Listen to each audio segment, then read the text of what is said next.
बिस्मिल्लाहिर्रहमानिर्रहीम, अस्सलामुअलैकुम। मैं हूं राखिल हसन गुमन।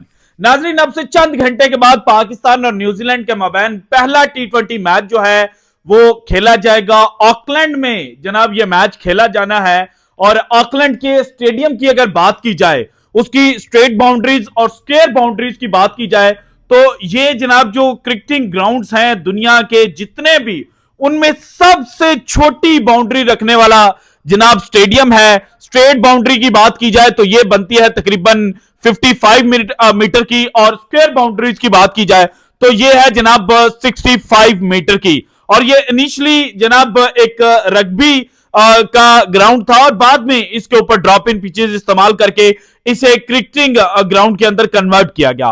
और यहां पर जनाब पाकिस्तान और न्यूजीलैंड के माबैन पहला टी20 मैच खेला जाना है। और इसी ग्राउंड के ऊपर जनाब 2023 में सिर्फ एक टी20 मैच जो है वो खेला गया था श्रीलंका और न्यूजीलैंड के माबैन। और इस मैच में श्रीलंका ने बैटिंग फर्स्ट करते हुए 196 रन स्कोर किए थे, जबकि जो न्यूजीलैंड है उन्होंने 197 रन चेस करते हुए जो श्रीलंका का 196 रन का टारगेट था जनाब वहां तक वो पहुंच गए थे जो स्कोर किया था। और मैच जो है वो 20 ओवर्स में टाइप हो गया था और बाद में जो एलिमिनेटर था यानी कि जो सुपर ओवर खेला गया उसमें जो श्रीलंका है उन्होंने ये मैच जीत लिया था।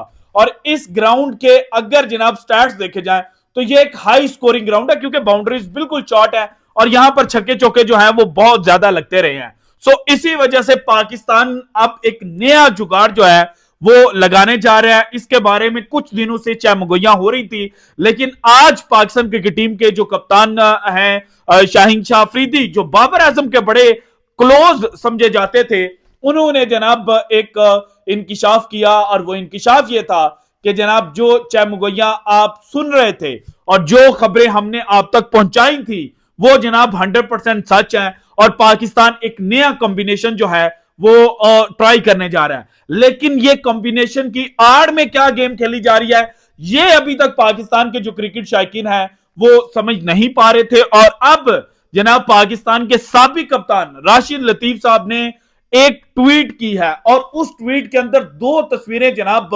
उन्होंने शेयर की है। और अगर उन दो तस्वीरों को आप एनालाइज कर ले और आप जनाब उनकी बैकग्राउंड स्टोरी को समझ लें तो आपको पता चल जाएगा कि इस वक्त राइट नाउ पहले टी20 मैच से पहले पाकिस्तान का जो ग्रुप है उसके अंदर किस तरह से डबल गेम्स और किस तरह से जो जुगाड़ी गेम्स हैं वो की जा रही हैं पाकिस्तान के नए डायरेक्टर मोहम्मद हफीज साहब की जानिब से।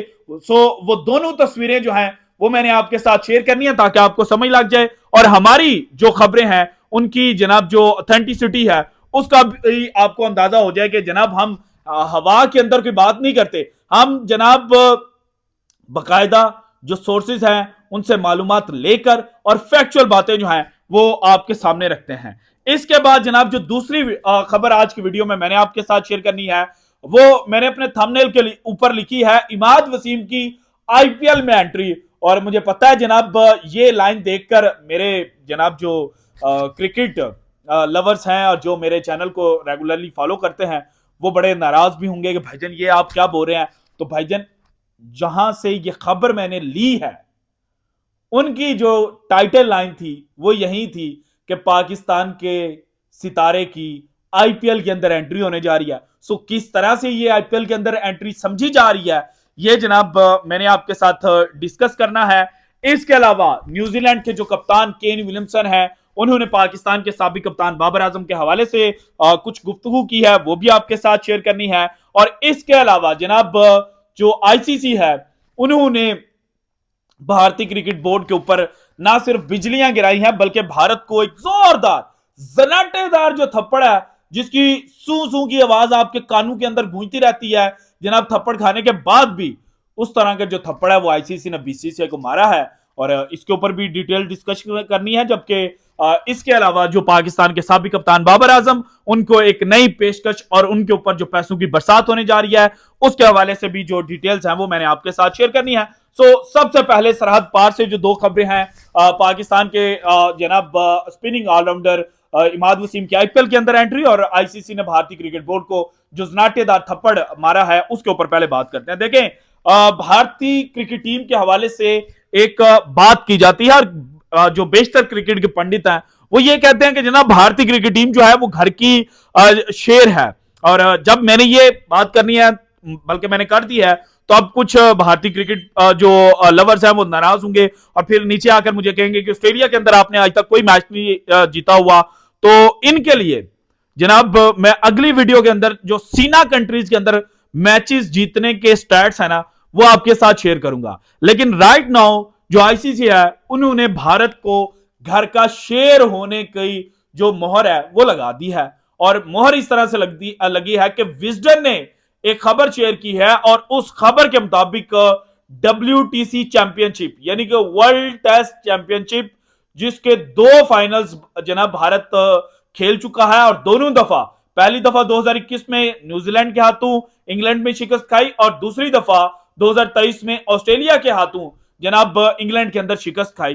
तो आईसीसी ने यह कहा कि भारत जो WTC फाइनल्स में पहुंचता है उसके पीछे की कहानी यह है कि 50% मैचेस जो भारत के अंदर भारत ने खेले उनकी जो पिचेस थी वो जनाब पुअर थी, वो जनाब अनसेटिस्फैक्टरी थी, और उनकी जो रेटिंग थी वो माइनस के अंदर थी। और एग्जैक्टली 18 मैचेस जनाब 2019 के बाद से भारत के अंदर टेस्ट के खेले गए, और इनमें से 9 मैचेस जो हैं उनकी जो पिचेस थी उनको पुअर डिक्लेयर किया गया। सो 50% मैचेस जनाब भारत पुअर पिच फिक्सिंग करके जीतता है। और इसके अलावा वर्ल्ड कप 2023 में भी फाइनल्स में 5 मैचेस जो भारत के थे उनकी पिचेस को पुअर एवरेज रेट जो है वो आईसीसी की जानिब से दिया गया था, और उस वक्त भी हमने आपके सामने जो रिपोर्ट्स हैं वो शेयर की थी। लेकिन भारतीय क्रिकेट शायकीन और भारतीय क्रिकेट पंडित जो हैं वो फिर हमसे नाराज हो जाते हैं कि जनाब आप तो फिर हमारा जो कच्चा चटा है वो खोलकर दुनिया के सामने रख देते हैं, तो आप ऐसे ना किया करें। इसके अलावा जनाब जो दूसरा कंट्री जिसकी पिचेस जनाब 40% एवरेज या एवरेज से बिलो रैंक की गई है उसका नाम है वेस्ट इंडीज। देन बांग्लादेश है 28.57% के साथ, देन ऑस्ट्रेलिया है 28.57 के साथ, देन साउथ अफ्रीका है 28.57 के साथ, और पाकिस्तान जनाब रैंक कर रहा है नीचे से जनाब चौथे नंबर के ऊपर। पाकिस्तान की 23.07% जो पिचेस हैं वो एवरेज रैंक की गई, इंग्लैंड की 22.22%, श्रीलंका की 10.52% और न्यूजीलैंड की सिर्फ 6.25% जो पिचेस हैं वो एवरेज रैंक की गई हैं। सो दैट मींस कि पाकिस्तान भारत से कदरे बेहतर है, और जितने भारतीय क्रिकेट शायकीन पिंडी की फट्टा विकेट के जो जनाब इल्जाम पाकिस्तान के ऊपर लगाते थे ना, अब उनको पता चल गया है कि ये जो आपके बॉलर्स तबाही फेरते हैं, आपके स्पिनर्स जनाब धूल चटा देते हैं अपोजिशन टीम को, तो धूल चटाने के पीछे की कहानी यह है कि जनाब जो पिचेस हैं, जो विकेट तैयार की जाती है वो आईसीसी रूल्स के मुताबिक नहीं की जाती। इसके बाद जनाब जो पाकिस्तान के स्पिनर इमाद वसीम की आईपीएल के अंदर एंट्री होने की बात है ना, तो एक भारतीय वेबसाइट है, नाम एग्जैक्टली इस वक्त मेरे जहन से निकल गया, मैं डिस्क्रिप्शन के अंदर डालने की कोशिश करूंगा। जनाब उन्होंने एक पोस्ट शेयर किया और कहा कि इमाद वसीम जिन्होंने पाकिस्तान के लिए इस्तीफा दे दिया हुआ है क्योंकि वो रिजाइन हो चुके हैं और इंटरनेशनल क्रिकेट पाकिस्तान के लिए मजीद खेलते हुए नजर नहीं आएंगे जब तक कि उनकी जनाब जो पाकिस्तान क्रिकेट बोर्ड के बड़े हैं उनके साथ मीटिंग नहीं होती है, वहां पर वो अपना जो रिटायरमेंट है वो वापस नहीं लेते। तो अब जनाब चूंकि वो फ्रीलांस क्रिकेटर हैं, तो जो इंटरनेशनल लीग खेली जानी है T20 दुबई के अंदर, जिसकी 6 में से 4 फ्रेंचाइजीज जो हैं वो आईपीएल ऑनर्स ने खरीदी हुई हैं, तो उनमें से एक फ्रेंचाइज है कोलकाता नाइट राइडर्स जो आईपीएल की फ्रेंचाइज है, और जनाब इंटरनेशनल लीग T20 के अंदर ये अबू धाबी नाइट राइडर्स के नाम से जनाब इनकी फ्रेंचाइज है। सो इमाद वसीम इस साल जनाब जो इंटरनेशनल लीग T20 है वो अबू धाबी नाइट राइडर्स के लिए खेलते हुए नजर आएंगे। और जनाब जिस तरह से सऊदी अरब आईपीएल के अंदर इन्वॉल्व होने जा रहा है, तो उसके बाद पाकिस्तान के यही खिलाड़ी जनाब जो दुनिया भर की लीग्स में जो आईपीएल फ्रेंचाइज ओनर्स की लीग फ्रेंचाइजेस हैं उनको तो रिप्रेजेंट करते हैं, लेकिन सिर्फ आईपीएल नहीं खेल पाते थे। तो अब जनाब जिस तरह से क्रिकेट मजीद फ्रीलांस की तरफ जा रही है, तो यही पाकिस्तान के जो क्रिकेटर्स हैं ये जनाब बहुत जल्द आईपीएल के अंदर भी खेलते हुए नजर आएंगे। ये भी जो बातें हैं वो की जा रही हैं। बातें हैं जनाब मोहम्मद हफीज का जुगाड़। मोहम्मद हफीज साहब जो हैं वो एक नया ओपनिंग जोड़ी पाकिस्तान न्यूजीलैंड मैचेस के अंदर जनाब ट्राई करने जा रहे हैं। सैम अयूब साहब पाकिस्तान के ओपनर होंगे, दूसरे एंड पे मोहम्मद रिजवान होंगे। और इसके पीछे की कहानी ये बताई जा रही है कि पाकिस्तान के ओपनर जो हैं वो जनाब दायरे के अंदर बड़ा स्लो खेलते हैं। तो राशिद लतीफ साहब ने पाकिस्तान के जनाब जो नंबर 1 से लेकर नंबर 6 तक बैट्समैन है उनके स्टैट शेयर किए, उनका स्ट्राइक रेट और एवरेज शेयर की। और इसके बाद नंबर 1 से लेकर नंबर 6 तक के जो दुनिया भर की टॉप टीमें हैं उनके साथ पाकिस्तान का डिफरेंस भी शेयर किया। सबसे पहले पाकिस्तान की जो स्ट्राइक रेट है वो देख ले। नंबर 1 पर पाकिस्तान के ओवरऑल स्ट्राइक रेट है 129.83 का और एवरेज है 55.67। दैट मींस के ना ये तेज खेलते हैं और ना ही ये विकेट देकर जाते हैं। इसके बाद 123.89 ओवरऑल स्ट्राइक रेट है नंबर 2 बैट्समैन की और 30.84 एवरेज है। देन नंबर 3 जहां पर बाबर आजम को खिलाने की बात की जा रही है वहां पर स्ट्राइक रेट है 115.82 और एवरेज है 21.57। ना तेज खेलते हैं और ना ही विकेट पर ज्यादातर ठहरते हैं। देन जनाब 131.75 नंबर 4 पोजीशन का स्ट्राइक रेट है और एवरेज है 21.66 की। देन नंबर 5 की है 124.44 और एवरेज है 20.36। और नंबर 6 के ऊपर पाकिस्तान के बैट्समैन जो है उनका स्ट्राइक रेट है 108.49 और स्ट्राइक एवरेज है 10.7। और ये वही पोजीशन है जहां पर पाकिस्तान ने आसिफ अली को चांस दिया, शादाब खान को चांस दिया, इफ्तिखार अहमद भी इस पोजीशन पर खेले, खुशदिल शाह को भी ट्राई आउट किया गया और हैदर अली जो है उनको भी ट्राई आउट किया गया। इसके बाद अगर जनाब राशिद लतीफ ने दूसरी तस्वीर शेयर किया उसको देखा जाए तो बैटिंग फर्स्ट से लेके पोजीशन नंबर 6 तक टॉप कंट्री जिसका स्ट्राइक रेट सबसे बेहतर है। और फिर पाकिस्तान के साथ जो डिफरेंस निकलता है ना वो देख लीजिए।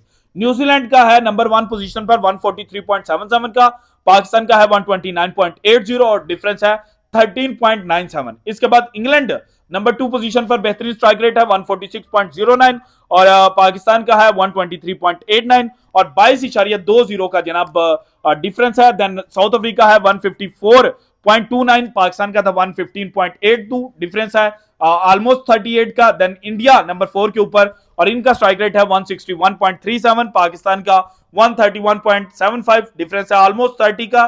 देन न्यूजीलैंड है नंबर 5 पर 148.21 और डिफरेंस है पाकिस्तान के साथ इनका 23 का।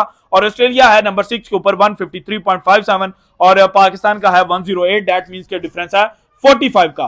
अब जनाब अगर तो बाबर आजम को आप strike rate lower strike rate की वजह से नीचे खेल रहे हैं तो फिर जिस पोजीशन के ऊपर खेल रहे हैं वहां पर तो पाकिस्तान पहले ही बहुत नीचे है। तो आप कैसे एक्सपेक्ट कर सकते हैं कि बाबर आजम आएंगे और यहां पर जनाब हिटिंग करेंगे। ये टेक्निकली एक गेम खेली जा रही है कि बाबर आजम को ओपनिंग पर वो जनाब जो रन हैं वो स्कोर कर जाते थे, अच्छे स्ट्राइक रेट के साथ भी कर जाते थे। वन डाउन पर भेजेंगे, थोड़ा सा स्ट्रगल करेंगे और जब वन डाउन पोजीशन पर ये स्ट्रगल करेंगे तो हम कहेंगे बाबर आजम की तो T20 के अंदर जगह ही नहीं बनती और फिर हम अपनी मर्जी के लड़के जो हैं वो ले आएंगे। तो भाईजान इस तरह से गेम खेली जा रही है पाकिस्तान क्रिकेट टीम के साबिक कप्तान बाबर आजम के साथ। और बाबर आजम के साथ जहां पर गेम खेली जा रही है वहीं पर जनाब जो किस्मत की अच्छे दिन है वो बाबर आजम के लिए आ चुके हैं। और बाबर आजम को जनाब बिग बैश और जो ऑस्ट्रेलिया का डोमेस्टिक टूर्नामेंट है उसके अंदर ऑफर हुई है कि आप जनाब उनके लिए स्टेट क्रिकेट और बिग बैश के अंदर जो मैचेस हैं वो खेलें। और बाबर आजम ने यह कहा कि सितंबर से लेके जनवरी तक का जो पाकिस्तान क्रिकेट टीम का 2024 का शेड्यूल होगा उसको देखकर वो डिसाइड करेंगे कि वो जनाब अपना अवेलेबिलिटी शो करेंगे या नहीं। मशरूत तौर पर बाबर आजम ने खेलने की जो हामी है वो भर ली है। और इसके अलावा पाकिस्तान क्रिकेट बोर्ड के जो करता धरता ऑस्ट्रेलिया के अंदर गए हुए थे ना उनके दरमियान जो कमिटमेंट हुई है क्रिकेट ऑस्ट्रेलिया और पाकिस्तान के दरमियान वो यही है कि ज्यादा से ज्यादा एनओसी जो है वो बिग बैश लीग और पीएसएल के लिए जारी किए जाएंगे। दैट मींस के नेक्स्ट सीजन में बाबर आजम जनाब बिग बैश के लिए खेलते हुए नजर आएंगे। और यहां पर वो मेलबर्न स्टार्स और वही मेलबर्न स्टार्स जो इस दफा हाउस ऑफ रऊफ के नाम से स्टैंड जो है वो शुरू कर चुके थे। मे भी चांसेस यही है कि वहां पर ये इमाद वसीम, उसामा मीर और हारिस रऊफ के साथ खेलते हुए नजर आए। This is it from today's episode. अगर आपको वीडियो पसंद है तो लाइक कीजिएगा, ज्यादा से ज्यादा शेयर कीजिएगा, अपनी कीमती राय का इज़हार लाजमी कीजिएगा और अगर आपने अभी तक चैनल को सब्सक्राइब नहीं किया तो कर दें। शुक्रिया, अल्लाह हाफिज।